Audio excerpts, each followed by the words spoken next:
आप सभी को जय मसीह की हिंदी बाइबल स्टडी इस चैनल में आपका स्वागत है। आज 8 मार्च है, महिला दिवस है।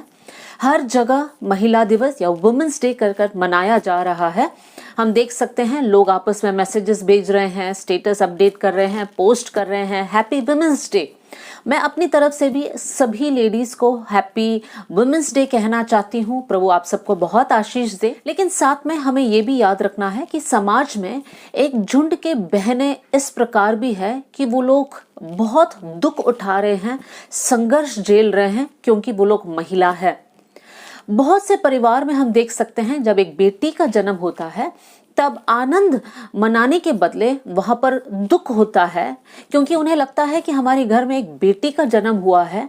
बेटी को पराया धन कुछ परिवार वाले मानते हैं, क्योंकि उनको ऐसा लगता है कि इस बेटी को हमें पढ़ाना है, लिखाना है, खाना खिलाना है, पैसे खर्च करना है और एक उम्र के बाद दहेज भी देना है और उसकी शादी करवाना है। एक बहुत बड़ा बोझ उस परिवार को महसूस होता है और इस प्रकार का एक दबाव के कारण बहुत सारा परिवार समाज में इस प्रकार है जो भ्रूण हत्या भी करना चाहते हैं।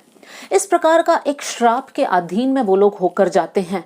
लेकिन आज मैं परमेश्वर के वचन को लेकर आपके सामने आना चाहती हूँ और आपके सामने रखना चाहती हूँ और सिखाना चाहती हूँ कि परमेश्वर क्या बहनों और भाइयों के बीच में भेदभाव करता है या किस नजरिए से देखता है कर मैं आपके सामने कुछ बातों को रखना चाहती हूँ। जब हम बाइबल पढ़ते हैं, उत्पत्ति के किताब उसका पहला अध्याय और 27वीं आयत में हम पढ़ सकते हैं कि परमेश्वर ने नर और नारी को अपने सदृश में बनाया। इसका मतलब जब परमेश्वर ने पुरुष और स्त्री को बनाया, कोई भी भेदभाव बिना परमेश्वर ने दोनों को परमेश्वर के सदृश में बनाया। हाँ, परमेश्वर ने एक परिवार का रूल सेट किया है, लेकिन परमेश्वर ने कभी भी महिला को दबकर रहना या फिर एक श्राप के अधीन में होकर रहने के लिए परमेश्वर ने नहीं बनाया। हम नए नियम में देख सकते हैं कि यीशु मसीह ने हम सारे मानव जाति के उद्धार के लिए उस क्रूस पर बलिदान हुआ, अपना लहू को बहाया। और हम देख सकते हैं वो उद्धार सिर्फ पुरुषों के लिए नहीं है, वो उद्धार पूरे मानव जाति के लिए है। पुरुष भी है, स्त्री भी है, जवानों के लिए भी है, बच्चों के लिए भी है। जो भी विश्वास करते हैं यीशु मसीह मेरे पापों के लिए मारा गया, वो सब उद्धार पा सकते हैं। मेरे प्रिय भाई बहनों, यहाँ पर भी हम देख सकते हैं कि यीशु मसीह ने कभी भी पुरुष और स्त्री के बीच में भेदभाव नहीं रखा। स्वर्ग का राज्य दोनों के लिए खुला है। बाइबल दोनों पुरुष और स्त्री को अपने अपने जगह पे अहमियत देता है। और आज महिला दिवस के दिन पर सभी महिलाओं से मैं कहना चाहती हूँ कि आप परमेश्वर के सदृश में बनाए गए हैं। आप प्रभु के नज़र में बहुत श्रेष्ठ हो, अनमोल हो। परमेश्वर आपसे बहुत प्रेम करता है और परमेश्वर आपके जीवन के बारे में एक उद्देश्य को भी रखा है। उस उद्देश्य को अपने जीवन में पूरा होने के लिए प्रभु के हाथ में अपने आप को सौंपना बहुत जरूरी है। आज 5 बातों को मैं आपके सामने रखना चाहती हूँ और उन 5 बातों को अगर आप पालन करेंगे तो आप जरूर एक बहुत अच्छा स्त्री बन सकते हैं। और वो 5 बातें इस प्रकार है। सबसे पहली बात है कि हमें हमेशा खुश रहना चाहिए। पौलुस अपने पत्री लिखते समय पहला थिस्सलुनीकियों 5वां अध्याय और 16वीं आयत में इस प्रकार लिखा है, सदा आनंदित रहो। और फिर फिलिपियों 4:4 में इस प्रकार लिखा है, प्रभु में सदा आनंदित रहो। मैं फिर से कहता हूं, आनंदित रहो। पौलुस कलीसिया को चिट्ठी लिखते समय उन भाई बहनों से कहता है कि सदा आनंदित रहो। आज यही बात मैं सारी बहनों से कहना चाहती हूँ। जहां कहीं परमेश्वर ने आपको रखा है वहां पर आप खुश रहिए। जिस परिवार में आपकी शादी हुई है या जिस परिवार में आप रहते हैं, जो आपके रिश्तेदार हैं, जो आपके माँ बाप हैं, जो आपके इन लॉज हैं, जितने भी आपके रिश्तेदार हैं, सबको देखकर आप परमेश्वर में आनंदित रहिए। चाहे आपका परिस्थिति आपके लिए कठिन होगा, आप संघर्षों से होकर जा रहे होंगे, आर्थिक समस्या होगी, बहुत सारे टेंशन्स होंगे, लेकिन परमेश्वर का वचन हमें सिखाता है कि सदा आनंदित रहना है। जब हम आनंदित रहेंगे तब हमारे परिवार वाले भी आनंदित रहेंगे। अगर आप अपने परिवार में दुखी रहते हैं, चिड़चिड़ा रहते हैं और हमेशा निराश और एक शिकायत के मन के साथ आप रहते हैं, तो आपका पति, आपके बच्चे, आपके रिश्तेदार आपको देखकर वो लोग भी निराश हो जाएंगे। लेकिन जब आप खुश रहेंगे और आपका आनंद उन तक पहुंचेगा और आपका परिवार एक बहुत ही आनंदित परिवार होगा। नेहमिया के पुस्तक में हम इस प्रकार पढ़ सकते हैं कि परमेश्वर का आनंद मेरा ताकत है। मेरे प्रिय बहनों, अगर परमेश्वर का आनंद आप में है तब आपके लिए वो एक ताकत है। लेकिन सवाल यह है कि वो आनंद हम कैसे प्राप्त कर सकते हैं। भजन संहिता में इस प्रकार लिखा है, तेरे भवन में आनंद की भरपूरी है। परमेश्वर के भवन में या परमेश्वर की उपस्थिति में जब हम बैठते हैं, जब हम समय बिताते हैं, परमेश्वर अपना आनंद हमारे अंदर भर देता है। तो चाहे हमें कठिन परिस्थिति से भी क्यों ना होकर जाना पड़े, लेकिन परमेश्वर का आनंद हमारे साथ रहेगा, जो हमारे लिए हमारा ताकत है, हमारे लिए हमारा बल है। दूसरी बात, आप अपने जीवन को अनुशासित रखिए। किन किन एरियाज में आप अनुशासन को मेंटेन करेंगे? आपके जीवन के हर एक क्षेत्र में अनुशासन होना बहुत जरूरी है। आपका जीवन शैली में, आपका उठना, आपका सोना, आपके दिन के कामकाज में, हर एक एरिया में अनुशासन होना बहुत जरूरी है, क्योंकि आपको देखकर आपके बच्चों के जीवन में भी वो लोग अनुशासन को पालन जरूर करेंगे। आपके हेल्थ में, सेहत के एरिया में भी आपको अनुशासन मेंटेन करना बहुत ज़रूरी है। पौष्टिक चीज़ों को खाना, और जितना खाना है जो हमारे शरीर के लिए हानिकारक है, भले खाने में बहुत स्वादिष्ट है लेकिन वो हमारे लिए हानिकारक है, उन सारी चीज़ों से हमें दूर रहना है। हमारे परिवार को अच्छा, स्वादिष्ट और पौष्टिक चीज़ों को खिलाना है। उस एरिया में भी हमें अनुशासन मेंटेन करना बहुत ज़रूरी है। आपके आत्मिक जीवन में भी अनुशासन होना बहुत जरूरी है। आपका नियमित प्रार्थना का समय, वचन पढ़ने का समय और आपके परिवारजनों के साथ भी प्रार्थना का समय, जैसे पारिवारिक प्रार्थना को रखना और साथ में बैठ के प्रार्थना करना, परमेश्वर के वचन को डिस्कस करना, ये सब आपके जीवन का एक हिस्सा होना बहुत ज़रूरी है। अनुशासन आपका जीवन का एक बहुत इम्पॉर्टेंट पार्ट होना चाहिए। साथ में बच्चों की पढ़ाई के विषय में भी अनुशासन को मेंटेन कीजिए कि कितनी देर उनको पढ़ाई करना है और उनके सही उम्र में उनको स्कूल भेजना है, उनकी पढ़ाई बीच में नहीं रोकना है। इस प्रकार हम हमारे बच्चों के शिक्षाओं में भी हम लोग ध्यान दे सकते हैं। पौलुस पहला कुरिन्थियों 9वां अध्याय और 27वीं आयत में इस प्रकार कहता है कि मैं अपने शरीर को मारता, कूटता और वश में लेकर आता हूँ। देखिए, पौलुस कहता है कि बहुत सारे एरियाज में वो अपने शरीर को मारता है, कूटता है। मतलब ये नहीं कि वो चूरी लेकर मारता है, नहीं, उनका बोलने का मतलब ये है कि वो अपने शरीर को अनुशासन में लेकर आता है। हम नीति वचन 3 अध्याय और 12वीं आयत में भी देख सकते हैं कि एक पिता जो अपने बच्चों से प्रेम करता है, उनका अनुशासन करता है। मेरे प्रिय बहनों, हम अपने लाइफ्स में अनुशासन का पालन करें और साथ में अपने परिवार को भी एक अनुशासन में लेकर आए। एक आत्मिक अनुशासन और साथ में सांसारिक बातों में भी अनुशासन। जब हम अनुशासन में बढ़ेंगे, परमेश्वर हमारे परिवार को जरूर आशीष देगा। तीसरी बात, हम लोग बहुत मेहनती बहनें बनने पाए। बहुत से वक्त परिवारों में लड़ाई झगड़ा देवरानी जेठानी के बीच में, सास बहू के बीच में इसलिए भी होता है क्योंकि एक जन को लगता है कि सारा काम मुझे ही करना पड़ता है, जबकि दूसरा जो घर में है वो कोई काम नहीं करती है। इस प्रकार का एक सोच जब मन में आता है, तब घर में लड़ाई झगड़े, तू तू मैं होने लग जाता है और घर का शांति भंग हो जाता है।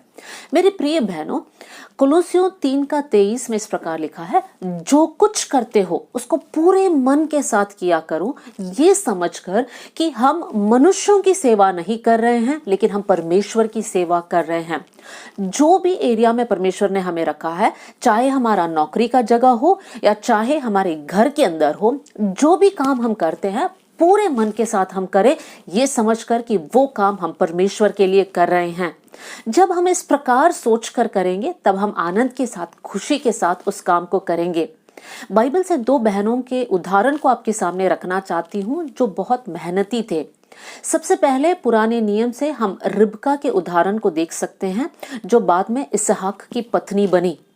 रिबका एक बार कुएं में से पानी निकालने जा रही थी और वहां पर अब्राहम का दास पहुंचा और अब्राहम का दास रिबका से पूछता है कि क्या तुम थोड़ा पानी मुझे पिलाओगे। तुरंत रिबका उस कुएं में से पानी निकालती है और अब्राहम की दास को पिलाती है। जब अब्राहम का दास पानी पीकर खत्म हो चुका होता है, तब रिबका उनसे कहती है कि मैं आपके ऊंट के लिए भी पानी निकालती हूँ। देखिए, रिबका को क्या जरूरत है कि वो किसी पुरुष को पानी पिलाए या उनके ऊंट के लिए पानी निकाल कर दे। ऊंट तो बहुत ज्यादा पानी पीता है, तो कितनी बार रिबका को उस कुएं में से पानी निकालना पड़ा। लेकिन मेरे प्रियो, उसकी मेहनत के लिए, उसके अच्छे स्वभाव, अच्छे मन के लिए परमेश्वर उसको एक प्रतिफल देता है, और वो ये है कि वो अब्राहम की बहू बनती है, वो इसहाक की पत्नी बनती है, और वो मेहनती लड़की होने के कारण परमेश्वर उसको आदर देता है।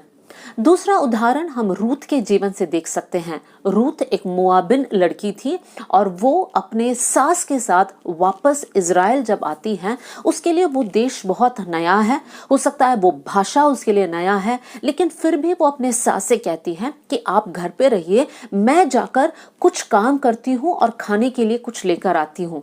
और वो जाती हैं, खेत में जाती हैं, वहां से अन्न इकट्ठा करती हैं और वो अपने लिए और अपने सास के लिए खाना लेकर आती है। मेरे प्रियो, रूत को क्या जरूरत था? वो बहुत सारे कारण बता सकती हैं कि मैं इस जगह में नहीं हूँ, मैं यहाँ का संस्कृति नहीं जानती हूँ, भाषा नहीं जानती हूँ, बहुत सारे बहाने या एक्सक्यूज बोलकर वो उस काम से दूर रह सकती थी। लेकिन जब वो मेहनती लड़की बनी, परमेश्वर ने उसके जीवन में एक बहुत बड़ा आशीष दिया।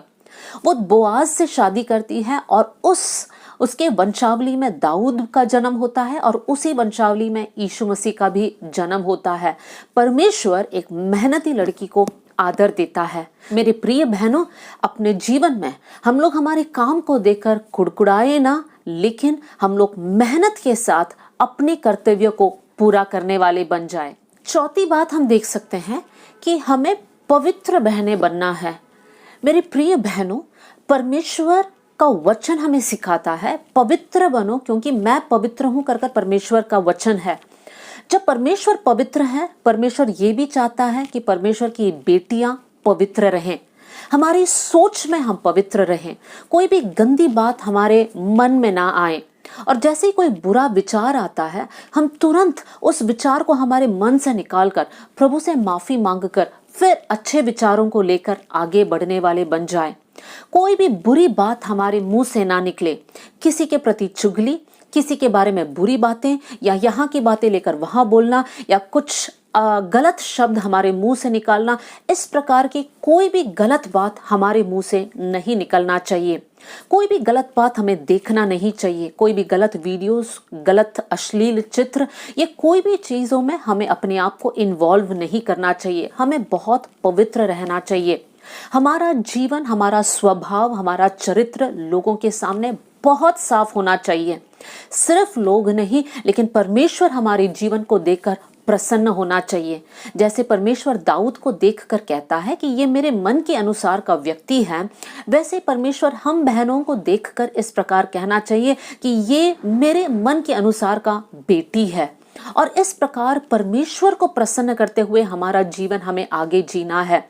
हमारे जीवन में हमें बहुत ध्यान देना है कि हमारे जीवन के द्वारा कोई और पाप में ना गिरे। इसलिए हमें ध्यान देना है कि किस प्रकार के वस्त्र हम पहनते हैं।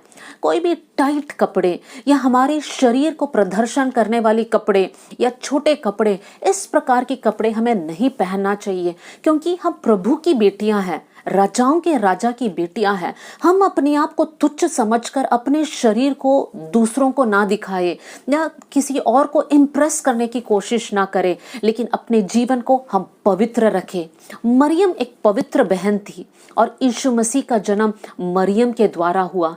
मेरे प्रिय बहनों, जब आप अपने जीवन को पवित्र रखते हैं, गलत रिश्ते से अपने आप को बचाते हैं, गलत बातों से, गलत सोच से, गलत प्रकार के वस्त्र से अपने आप को बचा कर रखते हैं, परमेश्वर आपके जीवन के द्वारा बड़े बड़े कामों को जरूर करेगा। इसलिए अपने आप को पवित्र रखिए। आखिरी बात आपके सामने रखना चाहती हूँ और वो ये है कि आप प्रार्थना करने वाली एक महिला बन जाएं। हम बाइबल में बहुत सारे बहनों को देख सकते हैं, उनमें से 2 बहनों का नाम मैं आपके सामने रखना चाहती हूँ, हन्ना और एस्तेर। हन्ना एक बहन थी जो अपने परिवार में खुश थी, लेकिन उसके जीवन में एक चीज की कमी थी और वो ये था कि उसके जीवन में संतान नहीं था। उसने अपनी ये जरूरत प्रभु के सामने रखकर बिलख बिलख कर रोई और परमेश्वर ने उसकी प्रार्थनाओं को सुना, उसकी आंसुओं को देखा और परमेश्वर ने उस बहन का प्रार्थना को सुनकर जवाब दिया, आशीष दिया। एस्तेर के जीवन में हम देख सकते हैं, एस्तेर एक रानी थी, लेकिन जब वो बहन ने देखा कि मेरे लोग सताए जा रहे हैं, उनको खत्म करने की कोशिश किया जा रहा है, तब ये रानी अपने लोगों से कहती हैं और साथ में वो भी 3 दिन का उपवास प्रार्थना करती हैं। मेरे प्रियो, ये बहन की प्रार्थना और उपवास से एक देश बच जाता है। मेरी प्रिय बहनों, हो नहीं पाए कि हम भी प्रार्थना करने वाली बहनें बन जाएं। परमेश्वर हमारे जीवन के द्वारा बड़े बड़े अद्भुत कार्य करेगा अगर हम प्रार्थना करने वाले हैं। जब हम प्रार्थना करने वाले बहनें हैं, परमेश्वर हमारे जीवन में सामर्थ्य उंडेलेगा। हम प्रभावशाली महिलाएं बनेंगे। हम हमारे परिवार के लिए एक आशीष का कारण बन सकते हैं। हमारे कलीसिया, हमारे समाज के लिए हम एक आशीष का कारण बन सकते हैं। कब? जब हम प्रार्थना करना शुरू करेंगे। इसलिए नियमित रूप से प्रार्थना कीजिए। प्रार्थना करते समय उसको एक रूटीन करके मत लीजिए, सिर्फ एक काम करके मत लीजिए कि मुझे इसको पूरा करना है, लेकिन समय निकालकर प्रभु की उपस्थिति में बैठकर दिल खोलकर अपनी मन की बात परमेश्वर से कहिए, अपने पिता से कहिए और वो परमेश्वर आपकी बातों को सुनकर आपके जीवन में कार्य करेगा, आपके परिवार में आशीष देगा और साथ में आपको अपने हाथ में इस्तेमाल कर कर बहुतों के लिए एक आशीष का कारण। इसलिए मेरे प्रिय बहनों, अपने जीवन को देखकर कभी भी गलत शब्द ना कहे, कभी भी अपने आप को ना कोसे कि मैं क्यों एक स्त्री होकर जन्म हुआ, लेकिन परमेश्वर को धन्यवाद दीजिए कि परमेश्वर ने आपको अपने सदृश में बनाया है। मैं फिर से कहना चाहती हूँ, आप परमेश्वर के लिए श्रेष्ठ हैं, आप प्रभु के नजर में बहुत सुंदर है और परमेश्वर आपसे बहुत प्रेम करता है। परमेश्वर इन वचनों के साथ आप सबको बहुत आशीष दे। जय मसीह की।